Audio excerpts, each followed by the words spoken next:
하나님의 말씀을 보겠습니다. 두 문장인데 하나는 첫째는 에베소서 5장 22절에서 28절까지 말씀을 먼저 읽겠습니다. 에베소서 5장 22절에서 28절 함께 읽도록 하겠습니다. 아내들이여 자기 남편에게 복종하기를 주께 하듯 하라.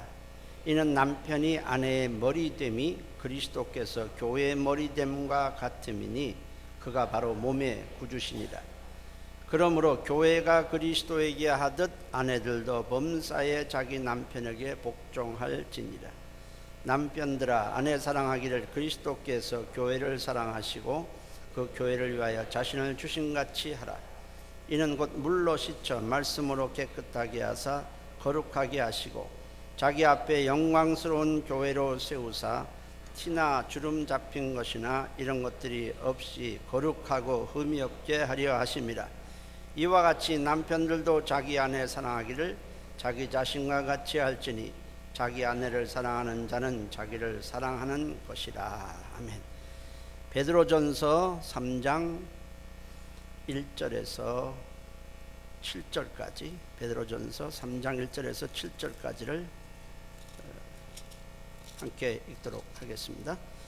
아내들아 이와 같이 자기 남편에게 순종하라. 이는 말씀을 순종하지 않는 자라도 말로 말미암지 않고 그 안에 행실로 말미암아 구원을 받게 하려 함이니 너희의 두려워하며 정결한 행실을 봄이라. 너희의 단장은 머리를 꾸미고 금을 차고 아름다운 옷을 입는 외모로 하지 말고 오직 마음에 숨은 사람을 온유하고 안정한 심령에 썩지 아니할 것으로 하라. 이는 하나님 앞에 값진 것이니라.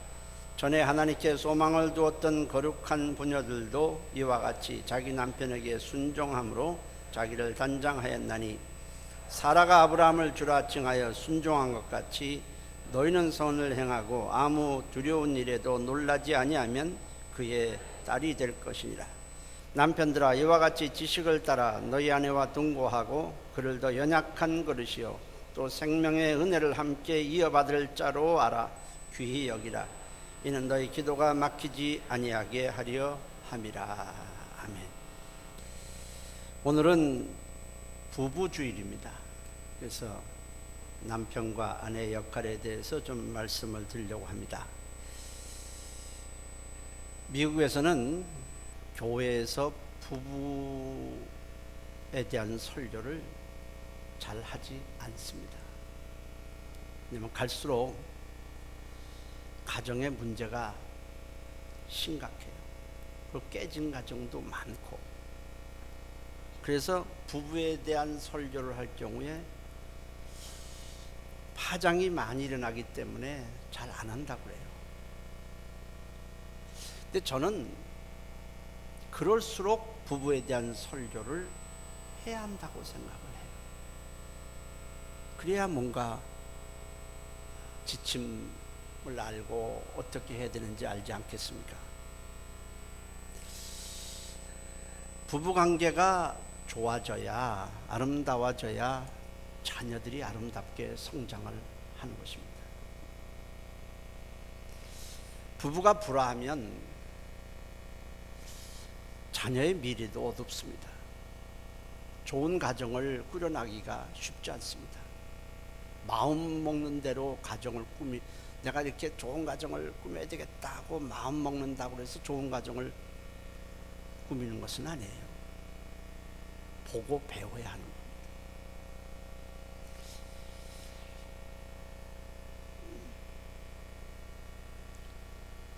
텔레비에서 사회자가 한 단어를 보여주면 그 단어를 보고 상대에게 설명하는 프로그램이 있었습니다. 사회자가 할아버지에게 이렇게 뭘 하나 보여주는데 할아버지가 보니까 천생연분이에요. 자, 이걸 이제 할머니한테 설명을 하려니까 쉽지 않잖아요. 그래서 머뭇거리다가 당신과 나 사이 이렇게 물었어요. 그랬더니 할머니가 즉각적으로 왼수 이랬거든요. 그러니까 할아버지가 아니 니자 평생 원수. 좀 마음이 씁쓸하죠. 뭐 지체하지 않고 나옵니다. 여러분들의 남편은 뭐라고? 예. 그건 우리 얘기가 아니에요. 부부의 문제는 두 사람의 관계로 끝나는 것이 아닙니다. 국가가 뭐냐? 가정을 기본 단위로 해서 가정이 모여진 것이 국가입니다. 그러니까 가정이 합쳐져서 사회를 형성하고 국가를 만드는 거예요. 그러므로 가정이 붕괴되기 시작하면 사회 곳곳이 균열이 돼요. 국가도 균열이 되기 시작하는 거예요. 구소련이 멸망했는데 그 멸망의 원인을 조사를 했습니다. 여러 가지가 이유가 있겠지만 그 조사하는 가운데 제일 큰 원인을 나왔어요. 그건 바로 가정의 붕괴가 결정적이었다는 거예요. 옛날 구소련이 붕괴하기 시작할 때 이혼율이 82% 있었대요. 생각을 해보세요. 82%까지 치솟았다고 합니다. 그러니까 자녀들이 방황하게 돼요. 나라가 통제력을 상실해 버리는 것입니다. 우리가 무엇을 하게 되면 그 다음에 각 부서로 나눠지고 부서에서 또 이렇게 소단위로 나눠지다 보면 결국 가정이 되는 겁니다.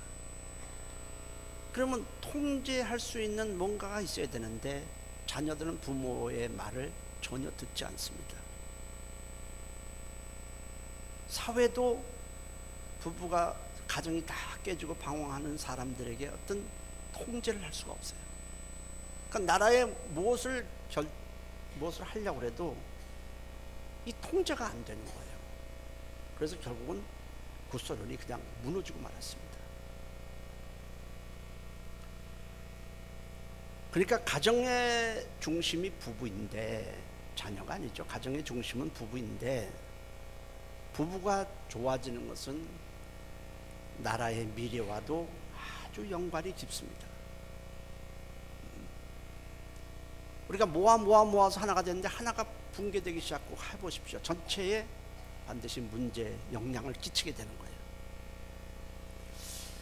하나님은 부부 사이가, 가정의 중심인 부부 사이가 어떤 사이인지, 아름다운 부부가 되기 위해서 남편과 아내의 역할에 대해서 오늘 말씀을 하고 계십니다. 오늘 말씀을 통해서 좀 잘못된 부부관계라면 좀 개선을 하고, 그래서 부부관계가 아름다워지고 자식에게도 좋은 본을 보이는 복된 가정 되시기를 바랍니다. 어떤 자매가 저에게 와서 말을 했어요. 제가 먼저 물었죠. 자매는 결혼 안 해? 그랬더니 그 자매가 저에게, 목사님, 저는 결혼하지 않을 거예요. 왜? 그랬더니 결혼에 대한 기대가 전혀 없어요. 전혀 없어? 예, 전혀 없어요. 그래서 물어봤더니 부모의 결혼 생활을 보면서 결혼에 대해서 환멸을 느낀 거예요. 야, 이게 결혼이라면 왜 하나? 이렇게 싸우고 치고받고 술 마시고 행패 부리고 막 또 뭐 내용은 잘 모르지만 아주 결혼에 대해서 아주 환멸이 느낀 거예요.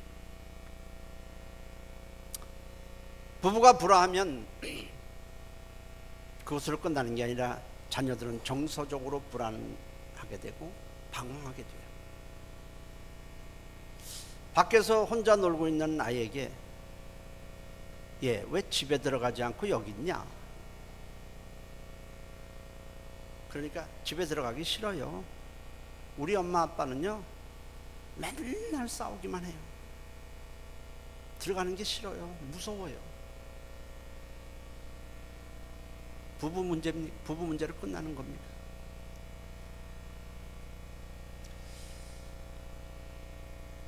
어떤 남편은 집에서 굴림합니다. 그 아내는 그냥 그 밑에서 기죽어 살아요. 전통이려나 우리 뭐 지역 특성이려나 별소리 다 해요. 반대로 어떤 아내는 남편에게 대들어요. 그리고 남편의 길을 꺾어놔요. 요즘 세상이 어떤데? 그리고 말을 해요. 자, 군림하는 남편, 가부장적인 남편에게 제가 묻습니다. 자기 딸이 사위한테 기죽어 살면 좋겠습니까? 그리고 사위한테 자기 딸 부에 군림하라고 가르치겠습니까? 자기는 그러면서 자기 딸이 그렇게 남편한테 기죽어 살기를 원하는 아버지는 없을 거예요.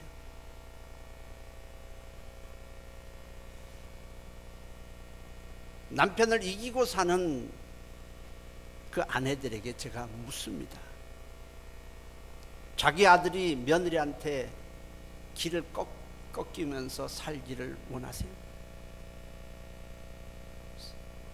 며느리한테 자기 아들의 길을 꺾어놓으라고 말하겠습니까? 요새 세상은 그렇게 사니까 내 아들의 길을 꺾어놔 라고 말하겠어요? 아니잖아요. 부부는 서로 돕는 배필입니다. 창세기 2장 18절에 여호와 하나님이 이르시되 사람이 혼자 사는 것이 좋지 아니하니 내가 그를 위하여 돕는 배필을 지으리라. 서로 도와서 사는 것이 유익하다고 그래서 결혼 제도를 만드는 거예요. 단지 좋아서 그냥 살다가 애기만 낳고 그렇게 하라고 하는 게 아니고 가정 제도, 결혼 제도를 만드셨어요. 부부는 한쪽이 다른 쪽을 지배하는 사이가 아니라 하나님을 섬기고 가정을 아름답게 하기 위한 동력자 관계입니다. 따라서 부부는 동력자다. 누가 낮고 누가 높은 관계가 전혀 하지 그런 관계가 아닙니다. 부부는 동등해요. 절대로 동등합니다. 위아래가 있지 않습니다. 단지 남자와 여자의 차이가 있고 할 일이 다를 뿐이에요. 남자가 월등하게 모든 것을 똑똑하다고 그럽시다. 죽었다 깨도 아들 못 낳습니다. 딸 못 낳아요. 그 역할이 달라요. 그러니까 돕죠. 한 사람이 남자 혼자서 혼자 살면서 애기 낳고 다 키울 수 있으면 뭐하러 돕는 배필이 필요합니까?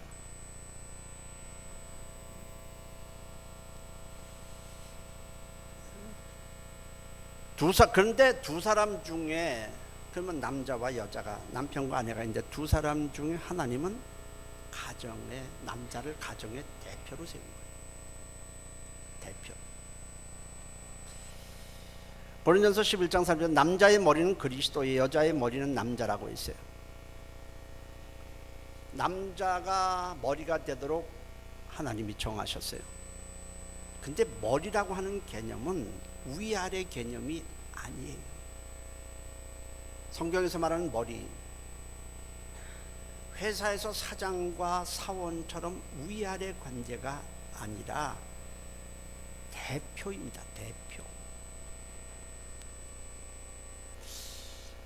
가정은 공동체입니다. 두 사람 이상이 모이면 공동체예요. 부부도 있지만 자식도 있어요.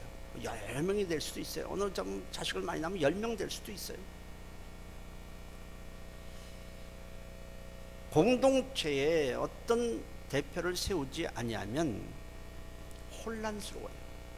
서로들 자기 주장이 옳다고 막 얘기하는데 뭔가 이걸 규합을 해서 결론을 내고 할 대표가 없으면 이 공동체가 깨지게 돼 있어요. 그 대표라는 것이 필요한 거예요. 학교에서 반장을 뽑는 것과 똑같습니다.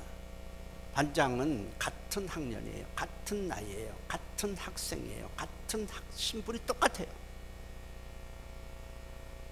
그런데 이 공동체 아닙니까? 그 공동체를 위해서 반장을 대표로 뽑게 돼요. 그래야지 뭐 선생님이 뭐라 그러면 또 그걸 받아서 자기 동료 학생들에게 전하기도 하고 학생들의 의견을 모아서 또 선생님한테 가고 교무실로 가기도 하고 그러는 거지, 전부 우르르 몰려가고 전부 우르르 오게 되고 또 우리 자기네들끼리 회의를 하는데 뭔가 대표가 없으니까 결론을 낼 수가 없어요. 그러니까 공동체가 힘들어지는 거예요. 그래서 우리는 학교에서 대표를 뽑는 것은 공동체를 좀 더 효율적으로 운영하기 위해서 대표를 뽑는 겁니다. 가정도 똑같아요. 근데 만일 대표로 뽑힌 반장이 학생 위에 군림하려고 하면 어떻게 되겠습니까?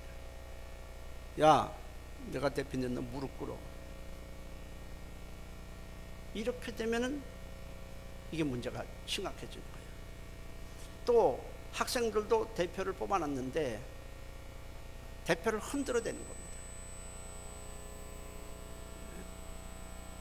실수도 하고 그러지만은 좀 도와주고 힘이 돼주어야지, 그걸 자꾸 깎아내리면 어떻게 되겠어요?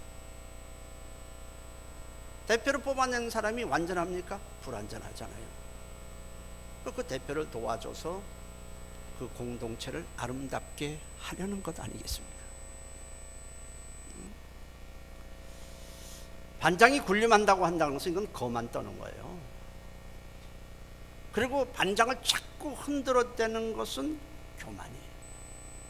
거만과 교만이 좀 비슷한데 조금 틀려요. 마찬가지로 남편이 아내 위에 군림하려고 하는 것은 거만 떠는 거예요. 우리 집안은 전통이 있고, 그게 아니에요, 여러분. 그리고 아내가 남편을 자꾸 흔들어대는 것, 이 교만 떠는 겁니다. 다 안 좋아요.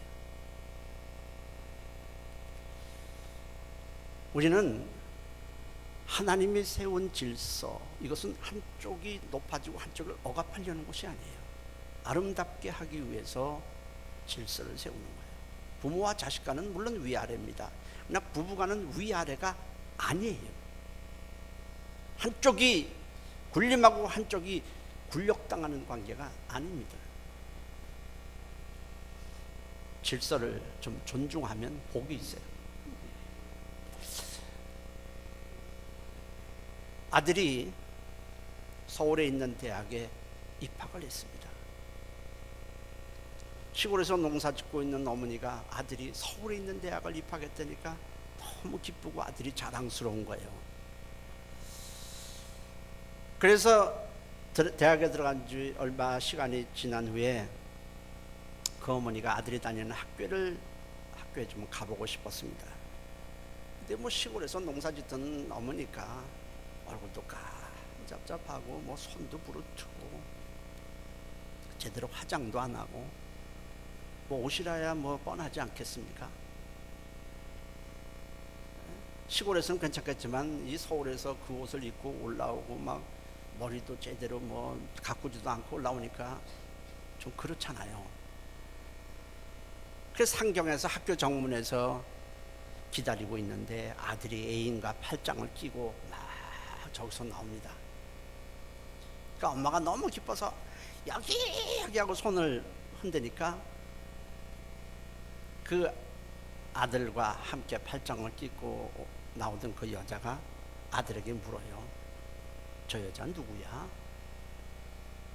그렇게 묻자 우리 집 식모.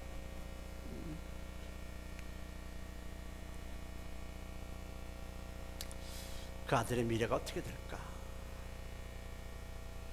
여자들끼리 모여서 이 얘기 저 얘기 하고 있는데 남편으로부터 전화가 옵니다. 그러니까 여자가 아주 좀 짜증스럽게 대답하고는 전화를 끊어요. 옆에서 물어요. 누구야? 어? 우리 집에 자꾸 보채기만 하는 우리 큰아들. 깔때고 여자들이 웃어요. 하나님의 질서는요, 존중해 줘야 돼요. 그것이 위아래 질서이든 아니면 같은 학년끼리의 대표로 뽑았던 질서이든 존중하면 공동체가 아름다워지는 겁니다. 하나님은 부부 사이에 질서를 정해 주셨어요. 부부 사이의 질서는 한쪽을 높이고 한쪽을 낮추기 위한 질서가 아닙니다. 부부 사이의 질서는 절대로 그래요. 가정이란 공동체를 아름답게 해주시기 위해서 하나님께서 정해주신 질서입니다. 이건 둘이 합의해서 당신이 낫겠다 해서 세워진 것이 아니에요. 둘이서 무슨 제비뽑기를 해서 세워진 것이 아니라 하나님이 그렇게 정해 주신 것입니다. 못나도 하나님이 정해 주셨으니까 그가 대표예요. 하나님은 자, 그러면 부부의 역할, 부부의 자세에 대해서 본받아야 할 모델을 제시했어요.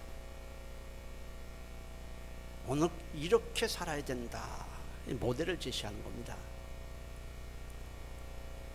여자들끼리 얘기하면, 야, 네 남편은 어때? 우리 남편은 어때? 야, 그렇게 살면 안 돼. 야, 이렇게 살아야 돼. 이렇게. 그게 모델이 아니에요.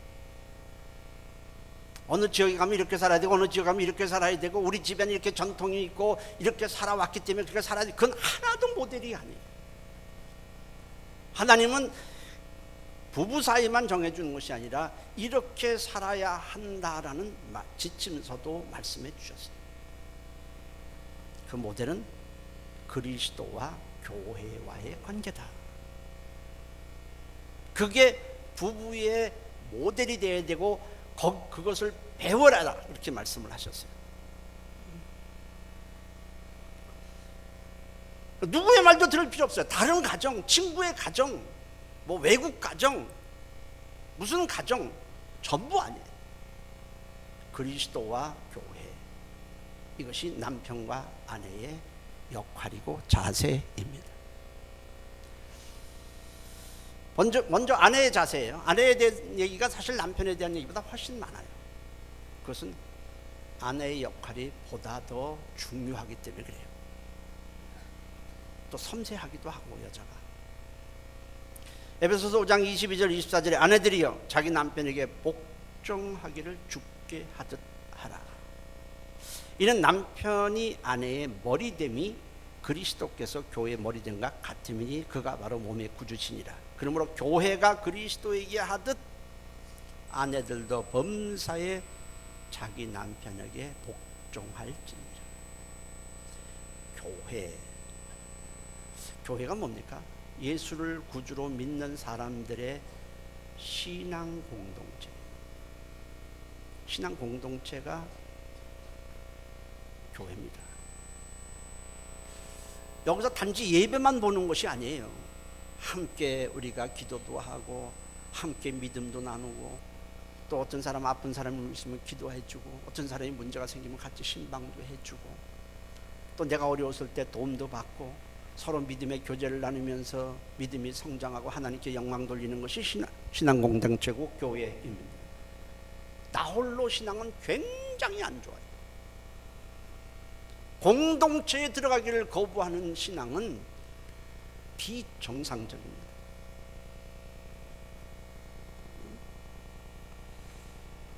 그러니까 결국 교회라고 하는 것은 건물도 아니고 바로 우리 한 사람 한 사람이, 우리 한 사람 한 사람이 모여서 교회 되니까 그리스도인들을 가리킵니다. 그런데 성도는 그리스도에게 복종해야 됩니다. 복종하라고 말씀하세요. 그 복종을 하는 것을 모델로 해서 아내들이여 남편에게 복종하라, 이렇게 말씀하셨어요. 그런데 우리가 성도가 주님께 복종하는 그 복종은 세상에서의 말하는 복종과는 전혀 다른 복종이에요. 노예적인 복종이 아니라 굴욕적인 복종이 아닙니다. 두려워서 하는 복종도 전혀 아니에요. 회사에서 사장과 사원의 관계를 하면서 사원은 사장에게 복종해요. 그 복종은 더러워도 복종해야 돼. 살기 위해서 복종해야 돼. 싫어도 복종해야 돼요. 마음 내키지 않아도 복종하는 거예요. 왜? 잘리면 생활을 할 수가 없어요. 굴욕적인 복종입니다. 그러나 성도가 교회, 그리스도에게 하는 복종은 그런 복종이 아니에요. 자의적인 복종입니다. 너무 감사해서, 감사하는 마음으로, 존경해서 하는 복종이에요. 존중하기 때문에. 그래서 교회 신앙생활 할 때 보면 누가 주님께 복종하느냐? 주님께 감사하는 마음으로, 주님을 존중해서 주님의 뜻이기에 내가 자원해서 하는 사람만이 복종을 해요. 이 감사가 결여되어 있고 존경하지 않고 주님의 뜻을 무시하는 자는 교회 다니면서도 복종하지 않습니다. 아무리 뭐라 그래도 복종하지 않아요. 자, 그럼 복종하지 않을 때 그리스도께서 한번 복종하지 않았다고 막 때리고 짓밟습니다. 그런 경우는 없잖아요. 이처럼 아내는 남편에게 복종하는 것이 하는 이유는 남편에게 감사하는 마음으로, 하나님이 세워주셨기 때문에 존경하는 마음으로 자원해서 하라는 것입니다. 자원해서. 남편이 무서워서 복종 안 하면 막 소리 지르고 막 억압을 하니까 하는 복종은 성경에서 말하는 복종과는 아주 거리가 멀어요. 그건 복종이 아니에요. 그런 복종을 말하는 것이 아닙니다. 한 연구조사에서 1,500명의 부부를 대상으로 상대의 불만에 대해서 조사를 했더니 아내들이 남편에 대한 가장 큰 불만은, 남편의 참 가장 불만이죠. 남편의 가장 불만은 아내들이 자기 말을 너무 많이 한다는 거예요. 남편의 말을 무시한다, 남편의 권위가 없다 하는 것이 남편들의 불만이었어요. 한마디 남편이 하면 따따따따따따따따따 하니까 알았어. 그리고 한마디 하면 뭐가 옳고 뭐가 따지고 막 따지고, 옆집에서 누가 그러는데 요새 세상이 어떤데 막 말해. 말 한마디 했다가는 권위는 저 지옥까지 떨어지면 권위가 없다. 여자들이 말을 너무 많이 한다. 남편의 말을 무시한다, 그거예요. 여러분, 못났어도 하나님이 세워주셨으니까 존중하는 마음으로 복종하십시오. 하나님의 축복이 있습니다. 남편을 세워주셔야 돼요. 그리고 남편이라는 사람들은요, 또 이렇게 존중해주면 죽을 둥살둥해. 무시하면 다른 생각까지 해요.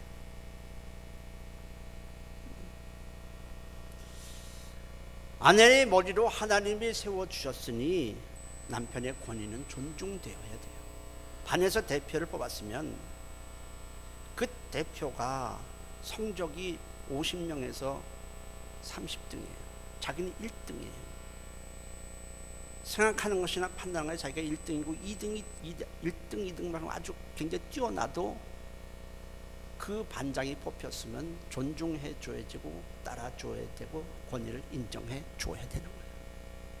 그렇지 않겠어요? 공부도 나보다 못하는 것이, 머리도 나쁜 것이, 반장님은 다야? 이러고 나오면 그 공동체는 깨지는 거예요. 그래서 성경은 아내들에게 외모를 단장하고 금을 차고 머리를 꾸미는 것보다 남편에 대해서 속사람을 좀, 내면을 좀 더 단장하라, 이렇게 말씀하고 있습니다. 너희의 단장은 머리를 꾸미고 금을 차고 아름다운 옷을 입는 외모로 하지 말고 오직 마음에 숨은 사람, 내면이죠, 온유하고 안정한 심령에 썩지 아니할 것으로 하라. 이것이 하나님 앞에 값지다.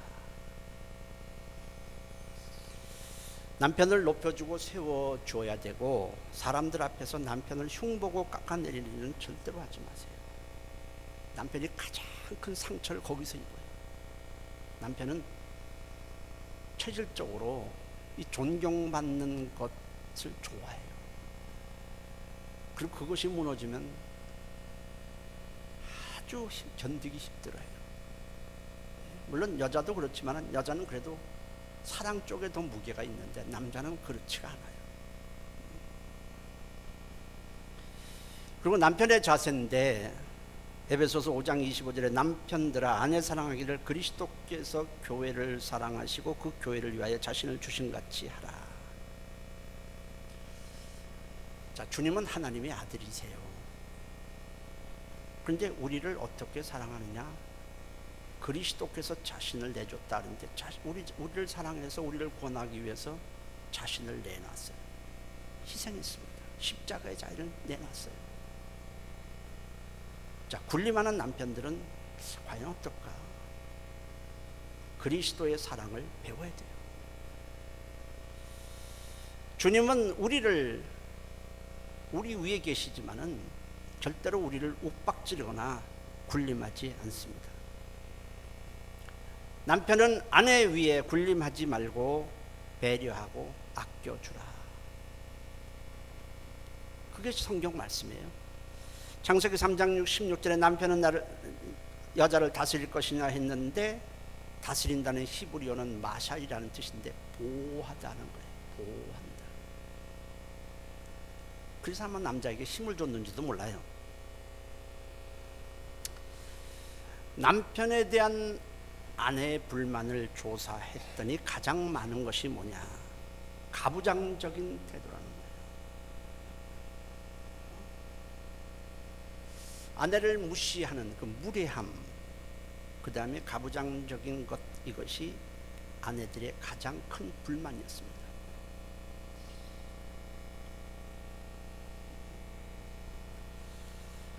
남편이 아내를 사랑하는 이유에 대해서 성경은 이렇게 말씀을 해요.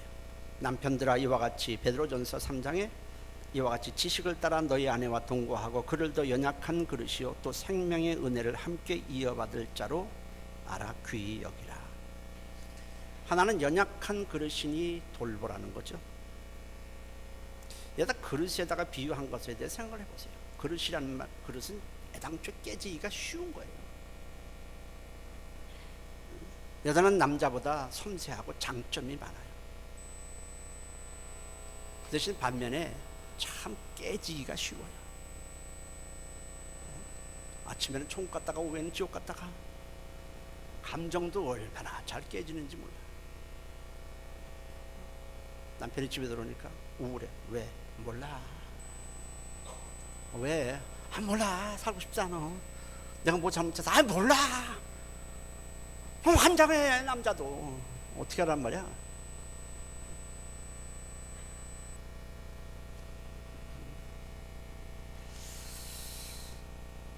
그럼 어쩌겠어요. 또 하나는 생명의 은혜를 함께 받을 자니까 귀히 여기라. 사실 아내가 아니었으면 여기 남자들 중에 앉아있지 않은 사람 많아요. 교회 안 다니고 지옥 갈 사람 아주 태반이에요. 그렇지 않겠어요?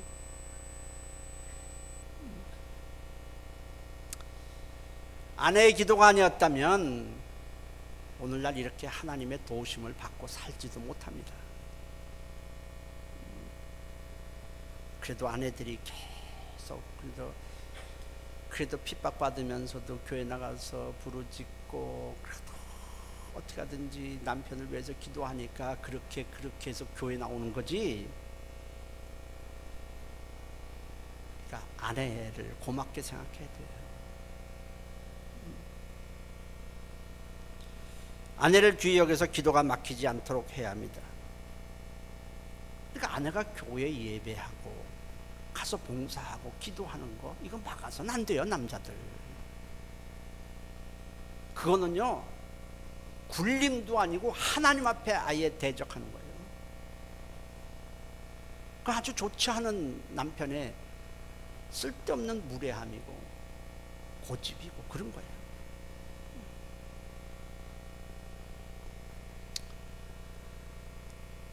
부부는요 결혼만 하면 되는 것이 아니고 상대에 대한 많은 이해가 필요해요. 근데 사실 저부터도 그렇지만 상대를 이해하지 못해서 쓸데없이 갈등을 겪고 많은 시간을 이렇게 갈등하면서 보낸 기간이 많아요. 더군다나 저는 뭐 딸이 없이 자라나갖고 여자는 몰라. 그러니까 더 그렇죠.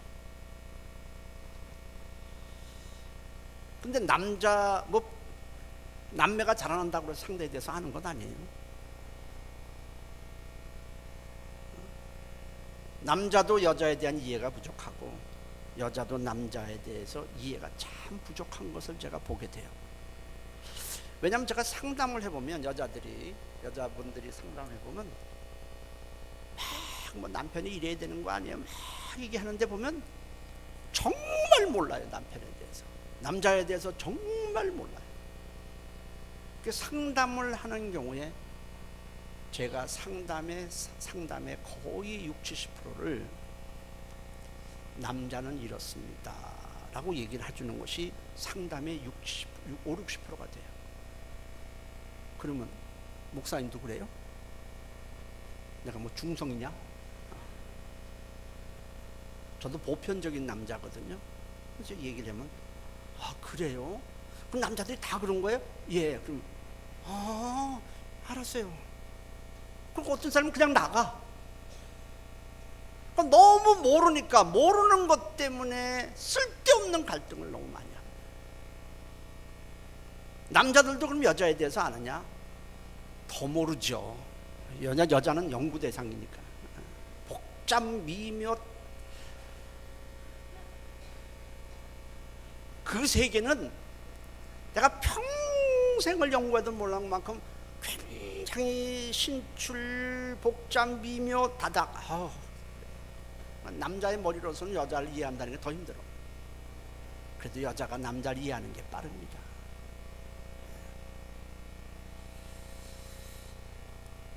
그러니까 이거는 부부관계의 뭐 대표 이런 것보다도 상대의 좀 특성, 뭐 습관, 지금까지 살아온 어떤 가정에 대한 어떤 이해, 취미, 뭐 음식도 다르잖아요. 저는 뭐 결혼하기 전에 된장찌개를 먹어본 적이 전혀 없어요. 왜? 이북 출신이기 때문에 없어요. 그래서 된장찌개를 먹으면 무슨 맛인지를 모르는 거예요. 저는. 지금도 약간 그래요. 지금도 된장 맛을 알기 위해서는 앞으로 제가 100년을 더 살아야 돼요. 왜? 결혼 전에 먹어본 적이 없습니다. 그래서 저는 된장찌개를 먹고 싶다는 걸 느껴본 적은 한 번도 없습니다. 이상하게 쳐다보지 마세요.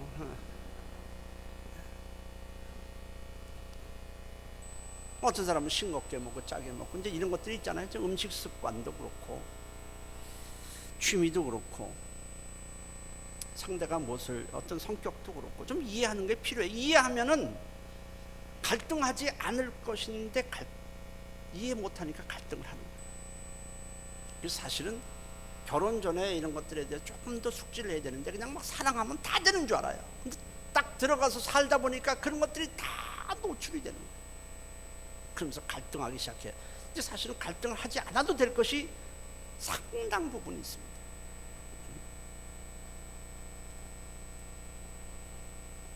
남자가 좋아하는 거 여자가 좋아하는 건 다르잖아. 남자는 뭐 스포츠, 뉴스 이런 거 좋아하잖아요. 여자들은 뭐 연속곡, 뭐 영화. 남자끼리 영화관 가는 거 봤어요? 정신 이상자들입니다. 여자들은 영화관 끼리끼리 가죠.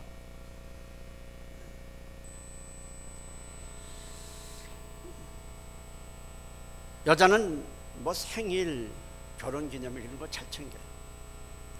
남자 몰라요. 자, 저희 집만 생각해봐도 그래요.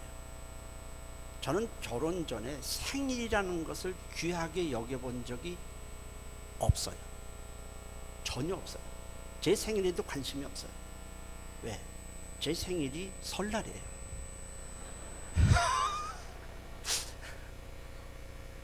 우리 형의 생일은 5월 5일 어린이날이었어요. 우리 아버지 생일은 어버이날인 5월 8일이었어요. 그러니까 생일이라는 것이 묻혀갖고 생일에 대한 개념이 없어요. 근데 결혼을 딱 했는데 처갓집 무지하게 또 생일을 따지시는 거예요. 그것까지는 뭐 처갓집이니까 내가 따라가 주면 되는데, 생일에 대한 관심, 개념이 없으니까 당연히 저희 집사람에 대한 개념, 생일에 대한 개념도 없는 거예요. 결혼 기념 이런 거 아주 기본적으로 없어요. 결혼하고 나서 그때 결혼 기념일 뭐 이런 건데, 생일 이제 결혼 기념일 이런 건데 그냥 넘어갔어. 집에 들어왔는데 입이 저 문까지 나왔어. 그래서 내가 왜 그래? 그냥 한만 생각해도 모르겠는 거야. 그 남날도 생각해서 또 모르겠는 거야. 고민이 점점 깊어져. 나중에 보니까 그게 생일인가 그래. 그럼 내가 와서 그럼 말하지. 여자로서는 어떻게 생각해요? 그런 걸 좀 챙겨주면 얼마나 좋겠어요. 그럼 나는 말하지. 자, 그걸 그 배경이 모르니까 이게 갈등이 생기는 거죠.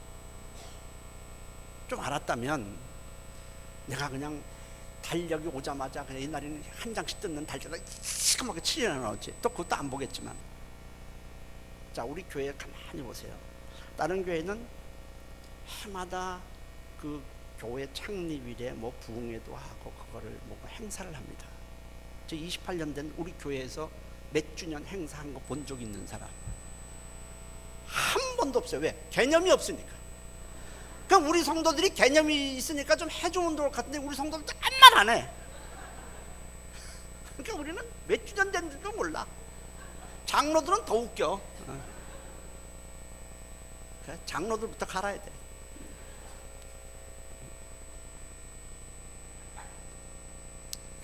여튼 뭐 여자는 뭐 신체적인 특성 때문에도 그렇고 변화가 참 많아요. 남자는 좀 직설적인 데에 비해서 여자는 그렇지가 않아요. 자기 나 사랑해 여자가 물을 때는 남자들은 심사숙고해야 합니다. 자기 나 사랑해. 그건 무슨 말이에요? 나 갖고 싶은데 있는데 사줄 거지 그런 말이에요.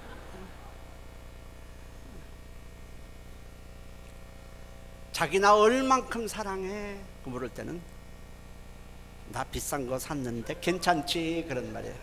나 비싼 거 샀는데 괜찮지? 나 오늘 비싼 거 샀는데 괜찮지? 그럼 와 그러니까 나 자기 얼만큼 사랑해? 이만큼 아, 많이 사랑해 비싼 거 샀다는 거야. 쓰레기 봉투 다 찼네 그 말은 뭐예요? 가만히 있지 말고 빨리 갖다 버리세요 그 소리 아니겠어요?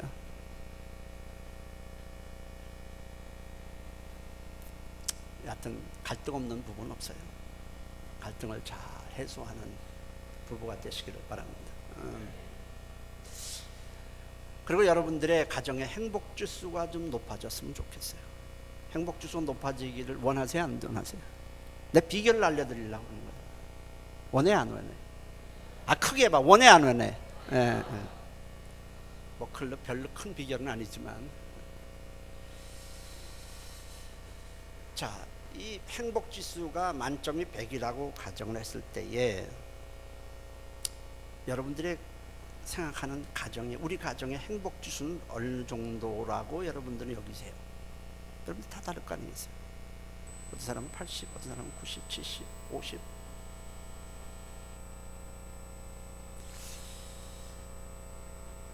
일본이요, 1950년부터 1970년대까지 20년 동안 소득이 7배가 늘었어요. 수입이 7배가 늘은 거예요. 100만 원했던 사람이 700만 원으로 늘어난 거죠. 그런데 행복지수는 경제가 늘어나는 만큼 늘어난 게 아니라 오히려 하락을 했어요. 이것은 소득이 나아진다고 해서 행복지수가 높아지지 않는다는 겁니다. 이건 세계 통계도 다 같아요. 그러니까 여러분들이 소득을 올려서 행복지수가 높아질 것이라고 생각하는 것은 착각입니다. 그렇지 않다는 거예요. 오히려 소득이 늘어나면서 문제가 많이 생기고 오히려 가정이 깨지는 경우가 더 많아요.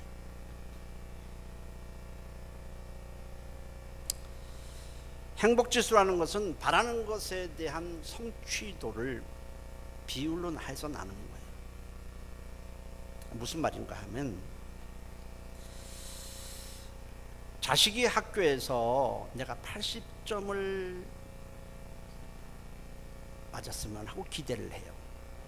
80점을 기대했는데 그 자식이 80점을 맞았어요. 그러면 점수를 갖고 말할 때 행복지수가 몇입니까? 몇이에요? 100입니다. 그런데 자식이 100점 맞기를 원했는데 80점을 맞으면 행복지수는 80이 되는 거예요. 똑같은 점수를 맞았어도 각 집집마다 행복지수는 다 달라지게 되어 있어요. 행복지수는 일정한 게 아니에요.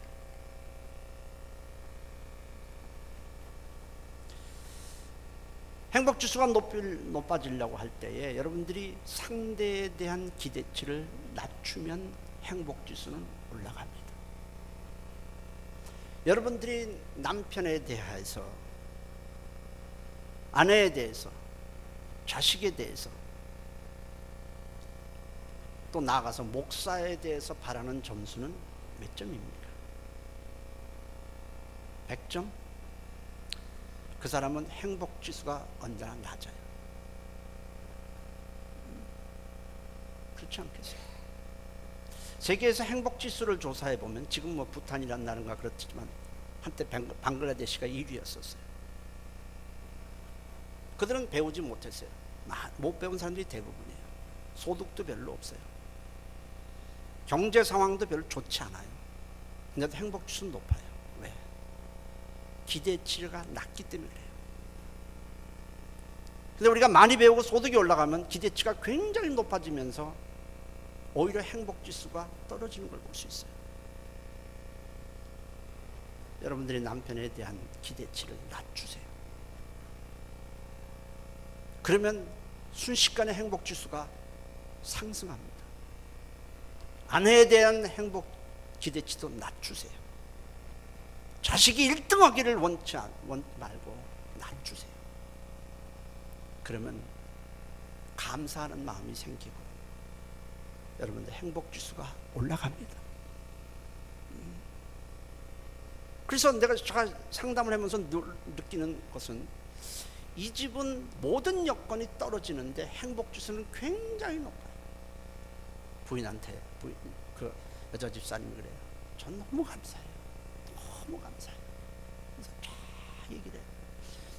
남편이 이래서 감사하고 저래서 감사하고, 내가 가만히 보니까 나는 아니야. 내가 보기엔 기준은 미달이야. 근데 굉장히 행복해요. 어떤 집을 보면 남편이 그만하면 아주 너무 정말 좋아요. 훌륭해. 내 여자는 불만이 많아. 불평이 많아. 행복지수가 굉장히 약해요. 지금 있는 아내나 남편, 지금까지 내가 잘못 상대에 대해서 했다면 우리는 뭐 그리스도도 아니고 그렇지만은 자꾸 개선해 나가서 행복지수를 올려야 합니다. 하나님의 말씀을 따라 남편과 아내 역할을 좀 보다 낫게 감당하셔서 행복한 가정, 행복한 부부가 되시기를 주의 이름으로 축원합니다. 기도합니다. 통성으로 기도합니다. 하나님, 우리 가정이 행복하게 도와주시고, 혹 내가 잘못 생각한 거 있다면 하나님, 이제부터는 자녀들에게도 좋은 본을 보이는 아름다운 부부가 되도록 인도해 주세요. 다 같이 한 목소리로 가정을 위해서, 부부를 위해서 기도하시기 바랍니다. 살아계신 하나님, 고맙습니다. 우리 성도들 가정이 다 복되도록 하나님이 인도해 주시옵소서. 행복한 가정, 행복한 부부가 되도록 도와주시고, 상대에 대해서 감사하는 마음이 점점 높아져서 우리 성도들 가정의 행복 지수가 상승하도록 인도해 주시고, 감사하는 마음, 존경하는 마음, 아끼는 마음, 사랑하는 마음으로 부부들이 다 아름다워질 수 있도록 인도해 주시옵소서. 우리가 잠깐 이 세상을 살아가지만은 하나님의 말씀을 따라, 하나님의 뜻을 따라 좋은 가정, 자손들에게도 아름다운 가정을 물려줄 수 있도록 인도해 주시옵소서. 예수님의 이름으로 기도했습니다. 아멘. 살아계신 하나님, 우리가 부부의 역할을 잘 감당하면 자녀들의 삶도 미래도 아름다워지고 사회, 국가까지 아름다워집니다. 하나님의 말씀을 따라 혹 우리가 잘못한 거 있으면 수정해서 또 개선해서 아무쪼록 우리 성도들 가정이 행복하도록 도와주시고 행복지수가 높아지게 도와주시옵소서. 예수님의 이름으로 기도했습니다. 아멘.